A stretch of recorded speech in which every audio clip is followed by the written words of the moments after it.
With very little fanfare, PlayStation has launched PS5 cloud gaming streaming on PlayStation 5 consoles in Europe. I've been checking it out, and I'm here today to give you the lowdown.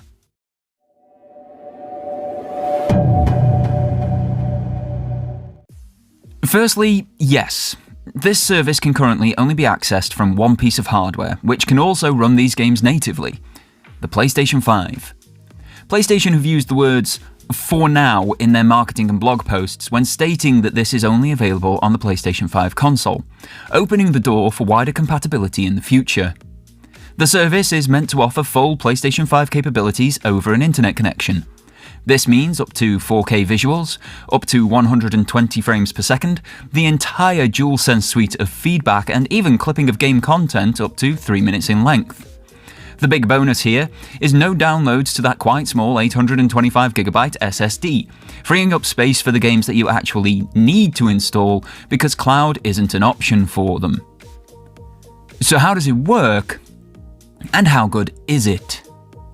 Firstly, you need to be a PlayStation Plus Premium subscriber, that now £120 annual subscription tier. Then, you need to head to the product page of the game that you want to play. This is where things get a little convoluted, which is annoying. You see, there is no one list of available PlayStation 5 games to stream anywhere. While the service allows you to stream any PS5 game from the PlayStation Plus Extra game catalogue, it also allows you to stream select titles that you own. But nowhere is there a list of which games are compatible with the service and which are not. Of those owned titles too, they have to be digital titles. So these physical copies of Miles Morales, Final Fantasy XVI and Returnal, even if they are supported, would still require installation directly on the console to play. There is no way for anyone with hard copies of games, which is currently the only way to protect your consumer rights with PlayStation titles, to utilize cloud gaming via this service. The best method I found for the non-PS Plus titles is to go through your game library and see which PS5 games have the little cloud icon or the stream button if on the homepage. Through this method, I discovered God of War Ragnarok, Uncharted Legacy of Thieves Collection, Spider-Man Remastered, Trek to Yomi, Kena Bridge of Spirits, Hades, and more were all streamable. One that did shock me was the availability of Horizon Call of the Mountain to stream, a PSVR 2 game. Now, I don't like this method. I wish there was a straight-up list in the PS Plus Premium menu of all available streamable games, as you have to be a PS Plus Premium member to access this service, and stuff you didn't have access to be greyed out with an option to purchase. Even a filter in your library to let you see each streamable game would be better than the game-by-game methodology we currently have. Maybe in a future update, we'll see. But for now, trying to find out what you can and cannot play in the cloud is obtuse. Once you've found one that you want to play though, you select the stream button on the game page and the service will kick in, find you a space, usually within 1 minute, and start your game up. I started with Miles Morales because I'd just been playing Spider-Man 2 and was in the flow, and it wasn't installed on my system. It immediately, without prompting I must add, found and utilised my save game data that physical copy had uploaded to the PS Cloud, and it loaded all of my data. This was impressive, and the service will do it for every single game that you have uploaded cloud save data for. I started a new Miles playthrough, and visually I was immediately stunned. This was the PlayStation 5 over the cloud. No difference at all to running it natively on my console. Crisp and sharp visuals even for the performance ray tracing mode I chose at the start of the game. What felt like a super smooth 60 frames per second experience, even on that performance ray tracing mode. 0 screen tears, 0 refreshes, 0 reloads. It looked like a native game. But did it feel like one? Completely. Bear in mind, I'd just come off running Spider-Man 2 natively.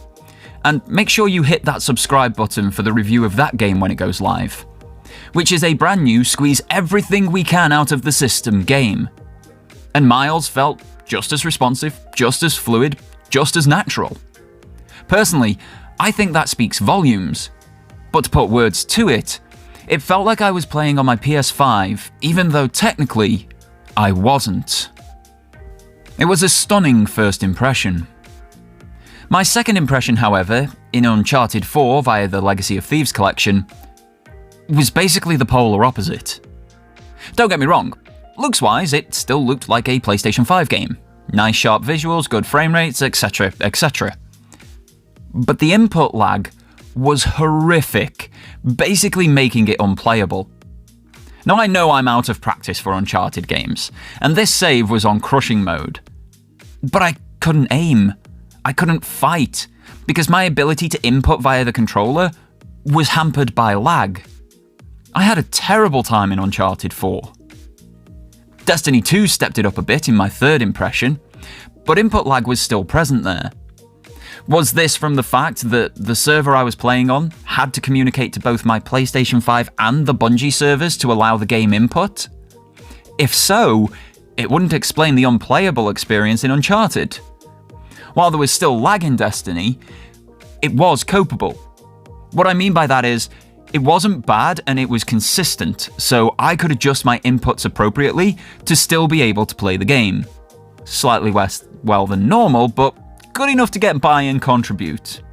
So I moved on to God of War Ragnarok, and this was once again a completely flawless experience. Since that first test on day one, every experience has been that flawless Miles Morales or Ragnarok option.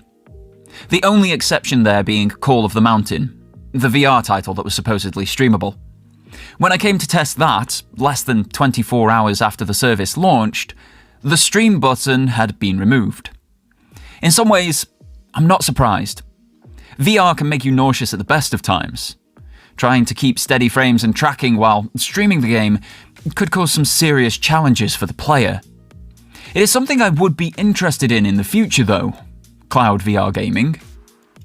But even returning to titles that had struggled on day one, Destiny, Uncharted, Hades and co, they have all ran flawlessly since. Hasn't made me any better at any of them, but at least I can now only blame my own skill. As with all cloud gaming options, each person's mileage will vary. I played on gigabit broadband connected via an Ethernet cable, essentially the most ideal set of circumstances possible, and I still encountered issues. Somebody on Wi-Fi, maybe in their bedroom at the back of the house, on a connection paid for by their parents, so even at its best it absolutely sucks, is likely not going to have the positive experience I've had. I did test on Wi-Fi, and nothing changed. I did take the PlayStation 5 upstairs to the back of the house and turn the mesh network off. And nothing changed for me. It was overall an excellent experience. It was like playing on my console, just over the internet. But your internet service provider may offer a different experience. Your distance from the junction box could affect your experience. There are so many factors that can impact cloud gaming that until you try it yourself, you'll never know how well it works for you.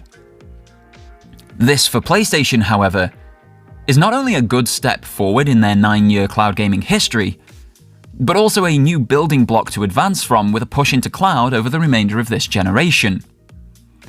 I'm happy with it. I will continue to use it. But everyone's mileage will vary. Speaking of PlayStation Cloud, do you want to see how it stacks up against the competition before you could stream PS5 games? Then check out this service's ranking video. Otherwise, thank you so much for tuning in, and until next time, have yourselves a fantastic day. And take care.